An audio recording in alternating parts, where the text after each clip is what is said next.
Good morning, dear friends. I am Dr. Shamsher Singh, Professor in Management, working in RP IIT, Technical and Medical Campus. Dear friends, hope all are doing well. Today's video is about types of accounting conventions. So let's get right into the video.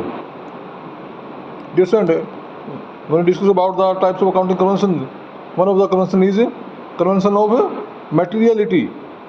Financial statements should disclose all items which are material enough to affect evaluation of or decisions. Accounting ignore the record of such events which are so insignificant that the work of recording them is unjustified by their usefulness. For example, minor expenses of rupees 6 for the purchase of a new sharpener may be treated as an expense of the period rather than an asset. There is no set rule regarding the justification of the materiality of a particular transaction or event.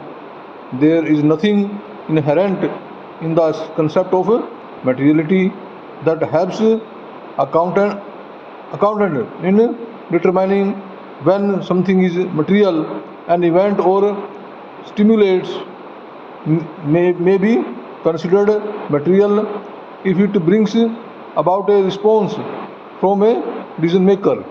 Journal of Accountancy, the term materiality is a relative subjective term. The accountant should record an item as material even though it is of small amount of its knowledge seems to influence the decision of the parties interested in the business. International Accounting Standard 5 states that all material information should be disclosed that is necessary to make the financial statement clear and understandable. The information needed for this purpose may be more than what is generally required under compulsion of law. Next convention is convention of full disclosure. The convention implies that accounts must be honestly prepared and all significant information must be disclosed therein. This motion is more important in joint stock companies because of diverse between capital and management. Standard forms of balance sheet and schedule of contents of the profit and loss account are prescribed by law. These forms are designed to make disclosure of all relevant facts compulsory. According to this convention, accounting reports should disclose fully and fairly the information they propose to or represent.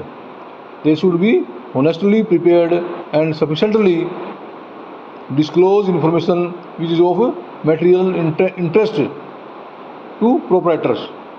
The next convention is convention of consistency. It means that there should be consistency in respect of accounting policies of the business throughout, that is year after year.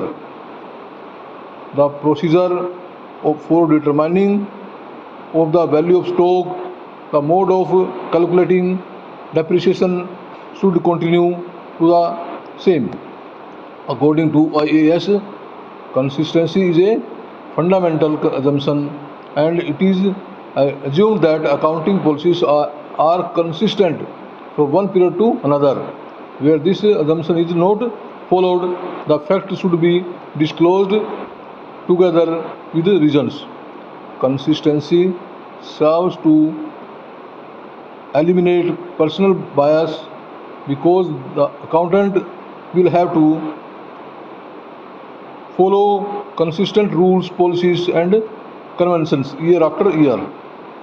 Management should not be followed to indiscriminately change the practice at the whims or fancy. Otherwise, investors should fall prey of the readily manipulated accounting reports. Vertical consistency is achieved when the same accounting rules, policies, practices, and conventions are adopted while preparing interrelated financial statements of the same date.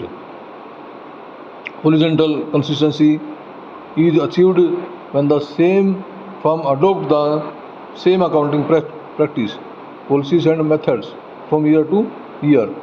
By third dimensional consistency, we mean that all units in the same industry follow the same accounting policies, methods, and practices.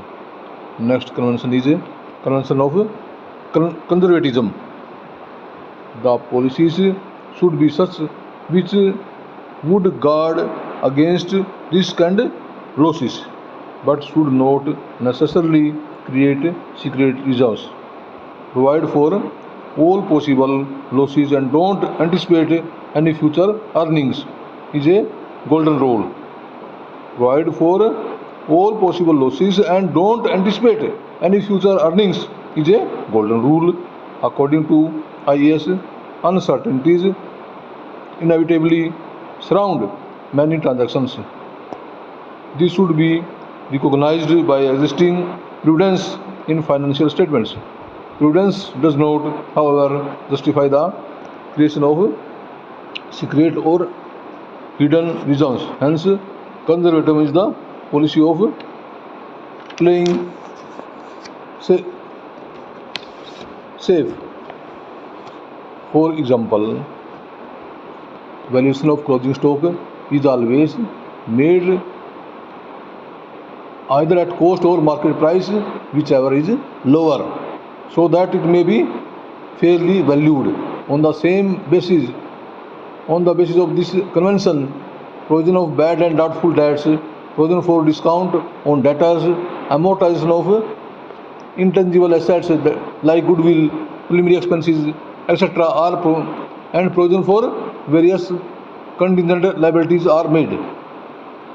Condition of conservatism, however, should be applied cautiously, and the concept of consistency, full disclosure, materiality, and objectivity take practice over conservatism. According to the recent studies conducted by the American Institute of Certified Public Accounts, this convention needs to be applied with much more caution and care if the results reported are not to be distorted. The convention expect from the accountant to do the following thing: value of stock instant at lower of cost or market value, market provision for bad debts is in respect of doubtful debtors, but never provide for discount on creditors, amortize intangible assets like goodwill, preliminary expenses, patents, etc. as early as possible, creates investment fluctuations reserve. So the joint life policy surrender value on the balance sheet, treat small capital expenditure items as expense, not as assets. Okay, dear students, these are the accounting conventions. Thank you very much.